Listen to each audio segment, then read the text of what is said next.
নমস্কার বন্ধুরা, কেমন আছেন সবাই? বিনা জিনা চ্যানেলে আপনাদের সবাইকে স্বাগত জানাই। তো চলে এসেছি আবারও একটা নতুন ভিডিও নিয়ে, প্রত্যেক দিনের মতো সেই রান্নার ভিডিও। তো আজকে হবে ট্যাংরা মাছ দিয়ে আর একটা সবজি দিয়ে ঝোল। সবজিটা এখন বললাম না। তো ট্যাংরা মাছটা কেটে ভালো করে ধুইয়ে তারপর লবণ হলুদ মাখিয়ে ভেজে তুলে নিয়েছি। কড়াইতে তেল আছে, তার মধ্যে দিয়ে দিলাম রসুন বাটা, দিয়ে একটু নেড়ে চেড়ে নিয়ে তার মধ্যে এবারে আমি দিয়ে দিচ্ছি পেঁয়াজ কুচি দিয়ে একটু নেড়ে চেড়ে নিলাম। তারপরে দিয়ে দিলাম আদা জিরে একসঙ্গে বেটেছি, সেটা দিয়ে একটু সময় নেড়ে চেড়ে নিয়েছি। এবারে আমি দেব কেটে রাখা টমেটোর টুকরোগুলো। সেই টমেটোর টুকরোগুলো এর মধ্যে দিয়ে পরিমাণ মতো লবণ দেব, পরিমাণ মতো লবণ দিয়ে একটু নেড়ে চেড়ে নেব।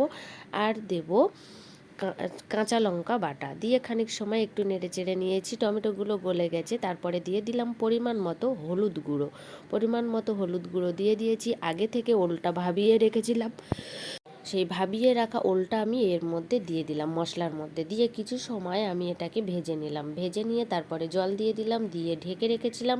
তারপরে টকবক করে ফুটছে, ঠিক সেরকম সময় আমি ঢাকনাটা সরিয়ে নিয়েছি। ভেজে রাখা ট্যাংরা মাছগুলো আমি এক এক করে সেই ঝোলের মধ্যে দিয়ে দিলাম, দিয়ে একটু সময় ফুটিয়ে নিয়ে আমি গরম মশলা বেটে সেটা তরকারির মধ্যে দিয়ে দিলাম। দিয়ে যেহেতু কাঁচা গরম মশলা বাটা, তার জন্য আমাকে একটু সময় ফুটিয়ে নিতে হয়েছে। তো ফুটিয়ে নিয়ে তারপরে আমি তরকারিটা তো নামিয়ে নিয়েছি। আমি তো খাওয়ার জন্য গরম গরম তরকারি রেডি করে নিয়েছি।